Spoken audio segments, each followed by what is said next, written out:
என் என் கையில இருக்கிற இந்த வேத புத்தகம் இந்த பூமியில நம்ம எப்படி வாழணும், அதற்கு வேண்டிய தேவைகள், நம்ம பிரச்சனையில இருந்து நம்ம எப்படி மீளணும், எல்லாவற்றையும் கற்றுக் கொடுக்குது. ஆமாங்க, ஒரு துக்கத்தோட இந்த மனிதன் வாழ்க்கையில ஆசீர்வதிக்கப்பட்டதை நம்ம அறிஞ்சிக்க வேண்டாமா?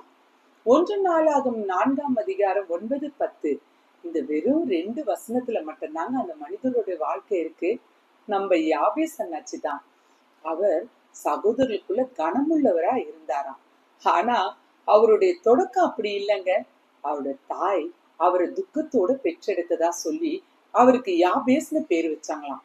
இன்னைக்கு மாதிரி நம்ம விருப்பத்துக்கு ஏத்த மாதிரியோ நாகரிகத்துக்கு ஏத்த மாதிரியோ பேர் வச்சுக்க முடியாது அந்த நாட்கள்ல. அப்பெல்லாம் குழந்தை பிறக்கும் போது என்ன சூழ்நிலையோ அதுக்கேத்த மாதிரி பேரு வைப்பாங்களாம். அப்படிதான் யாபேஸ்க்கு துக்கம்னு பேரு வச்சாங்க. பாருங்க, அந்த வேதனை துக்கத்தோடே வளர்ந்த யாபேசு அதுல தொடர்ந்து நிலைச்சு நிற்க விரும்பல. அதுல இருந்து மீளணும்னு நினைச்சாரு. அப்பதான் அவர் தேவாதி தேவனை நோக்கி விண்ணப்பம் செஞ்சாரு. அவருடைய விண்ணப்பத்தை தேவன் ஏற்று அவரை ஆசீர்வதித்தார்னு பைபிள்ல சொல்லப்பட்டிருக்கு. ஆமாங்க, இன்னைக்கு ஒருவேளை வேதனையோட துக்கத்தோட இருக்கிறீங்களா? நீங்களும் அந்த யாபேசின் விண்ணப்பத்தை அவர் எப்படி ஜெபம் பண்ணாருன்னு அறிஞ்சிக்க விரும்புறீங்களா? 1 நாளாகமம் 4ஆம் அதிகாரம் 10ஆம் வசனம்.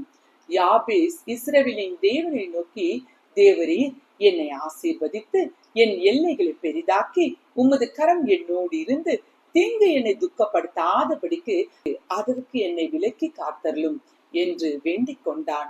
அவன் வேண்டிக் கொண்டதை தேவன் அருளினார். ஆமாங்க, யாபேசின் விண்ணப்பத்தை கேட்டு தேவன் அவரை ஆசீர்வதித்தது போல இந்த நாளிலும் நீங்களும் கர்த்தாதி கர்த்தராகிய இயேசு கிறிஸ்துவை நோக்கி பாருங்க. நீங்க விண்ணப்பிக்கிறபடி அவரும் உங்கள் துக்கங்களை எல்லாம் மாற்றி உங்களை ஆசீர்வதித்து பெருக செய்வார். நீங்கள் கர்த்தரால் ஆசீர்வதிக்கப்பட்ட ஜனம். God bless you all.